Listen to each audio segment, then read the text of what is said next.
but I'm actually born and raised in Phoenix. Hell yeah, make some noise for me. Come on. First 22 years of my life in Phoenix, I always, from like when I was a kid, always knew my favorite thing about Phoenix, and that is, without a doubt, the downtown Phoenix parking enforcers. You guys know what I'm talking about? The Meter-Maids? She knows what I'm talking about. She's got some tickets. I noticed on the side of their little cart, there's a little disclaimer that reads, assaulting a Phoenix parking enforcer is a $2,000 fine. I think that's pretty great because assaulting any other human being is immediate jail time. Even the city of Phoenix is like, they're not really people. They're not actually human beings. As long as you have a great disposable income, you can beat the shit out of our parking enforcers with impunity. Fun fact, I read up on the statutes, if you have $10,000, you can fucking kill them in cold blood. If you have $12,000, you can hit their dog. Yeah, you guys pull back and be hitting a dog, but when I murder a parking enforcer, that's fair game. That's proving my point. This is the totem pole. Parking enforcer, dog. That's why Mike Vick doesn't have any documentaries. Meanwhile, we have Zac Efron playing Ted Bundy. I'm upset. Some of you are like, all right, I liked until the dog got hypothetically killed. If you don't like that, you're not going to like the rest. Yeah, we're into it. Jesus Christ. She's like, I made a terrible decision coming here. I'm glad that things are opening back up. I had a rough quarantine. At one point, I actually wound up calling the suicide hotline. Told you it was getting darker. I do not recommend the suicide hotline at all. You'd be very surprised to hear how long they kept me on hold.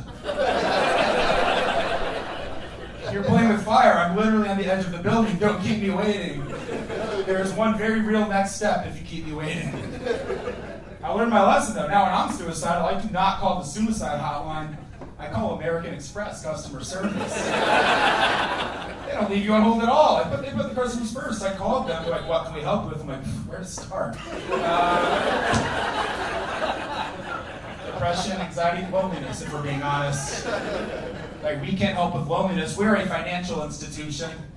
I'm like, all right, in that case, I need to report fraud. All right, we can help with fraud. What's your fraud? My life is a lie. I'm the fraud. It's funny, I've been doing that joke a while. By the way, I never called the suicide hotline. I'm living a great life. I'm fine. You don't need to worry about me. I found out that the suicide hotline is actually administered by volunteers. I thought it was a good idea. I'll give back. I started volunteering for the suicide hotline. First call did not go well. I answered the phone, like, what can I help you with? He's like, what can you help me with? I'm trying to kill myself. Like, what seems to be the problem? Big left turn. He's like, the problem is I don't have any arms. I'm like, you don't have any arms and you're trying to kill yourself? He's like, yeah, that's the problem.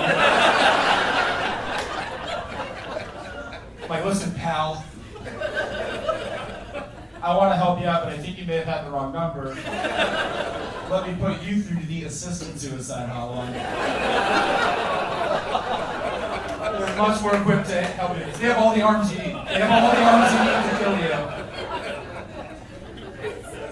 Believe it or not, I've been studying for the LSAT recently. Yeah, you're like, really? With the suicide jokes? Wonder who you're going to be defending. I don't recommend the LSAT. Very frustrating exam. They have an entire section called logic games, which are not logical or fun. They're a nightmare. The questions go something like this. You have to sit with your friends at a circular table, but Bob can't sit to the left of Jill. Jill has to sit across the table from Jan. Jan can't sit to the left of you unless Tim is sitting to your right. Where are you allowed to sit? How about at a different fucking table? Where your friends are a bunch of passive-aggressive pieces of shit who need an attorney to mediate where they can sit without their friendship imploding. Is this what attorneys do? They just romp around kind of, oh, Bob, you sit there. Jill, you're kind of a cunt. You sit away from Zach. He's very thin-skinned. That'll be $87,000 you can hold on to your friendship for one more day. On a complete side note, I got Invisalign recently. Yeah, that's the most class I've ever heard for basic orthodontics, but I'll take it. Not a big fan of Invisalign because it's given me a somewhat noticeable lisp. And I'd say by far the worst part about having a lisp is, without a doubt, anytime you have to say the word lisp. Could they have picked a tougher fucking word for someone they lisp to say other than lisp? An S followed by a P, are you fucking kidding me? That'd be like if the only medical term for quadriplegics had to be said in sign language. Oh, so what's your medical condition? That joke's not for everybody. I'm aware that's a fucked up joke. Easily my favorite joke. I've been doing that joke so long, I have not had Invisalign in well over a year. Well over a year. Favorite night in comedy ever. I'm gearing up to do the joke. I notice in the front row there's a woman in a wheelchair. And that is not going to stop me from doing my favorite joke. I do the joke, perfect delivery, not well received by her at all. She did not have legs or a sense of humor, let me tell you.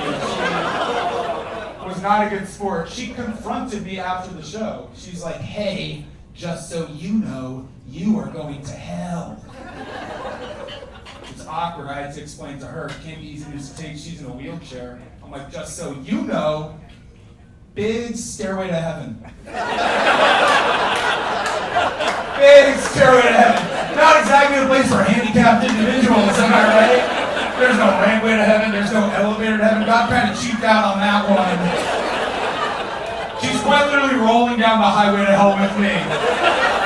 You guys are a fucking amazing crowd. Make a lot of your hosts. I've been Zach Lord.